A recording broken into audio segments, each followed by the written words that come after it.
नमस्कार, मी ऋषाली यादव सारंग। या बुलेटिनमध्ये आपण बातम्या विस्ताराने पाहूयात। विदर्भ मराठवाड्यानंतर अमित शहांच्या टार्गेटवर आता मुंबई आहे। मुंबईसाठी अमित शहा यांचं विशेष प्लॅनिंग असल्याचं पाहायला मिळतंय। शहा मुंबईतल्या डेंजर झोनमधील मतदारसंघांचा विभागनिहाय आढावा घेणार आहेत। शहा मुंबईतील डेंजर झोनमधील मतदारसंघांचा विभागनिहाय आढावा घेतील। 1 किंवा 2 ऑक्टोबरला शहा मुंबई दौऱ्यावर येणार आहेत, त्याच्यामुळे भाजप अलर्टवर आलेला आहे। विनायक डावरुंग आमचे प्रतिनिधी अधिक माहिती देतील। विनायक, ऋषाली, केंद्रीय गृहमंत्री अमित शहा जर आपण पाहिलं तर गेल्या आठवड्यात विदर्भ आणि मराठवाड्याच्या दौऱ्यावर आले होते। संपूर्ण आढावा जो असतो त्यांचा घेण्यात आला। आता मुंबईकडे त्यांनी लक्ष केंद्रित केलं आहे।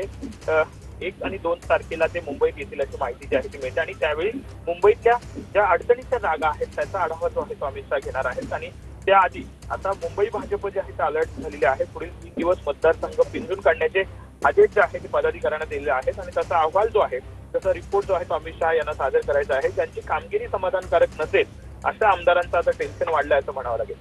नक्कीच धन्यवाद विनायक दिलेल्या सविस्तर माहितीसाठी।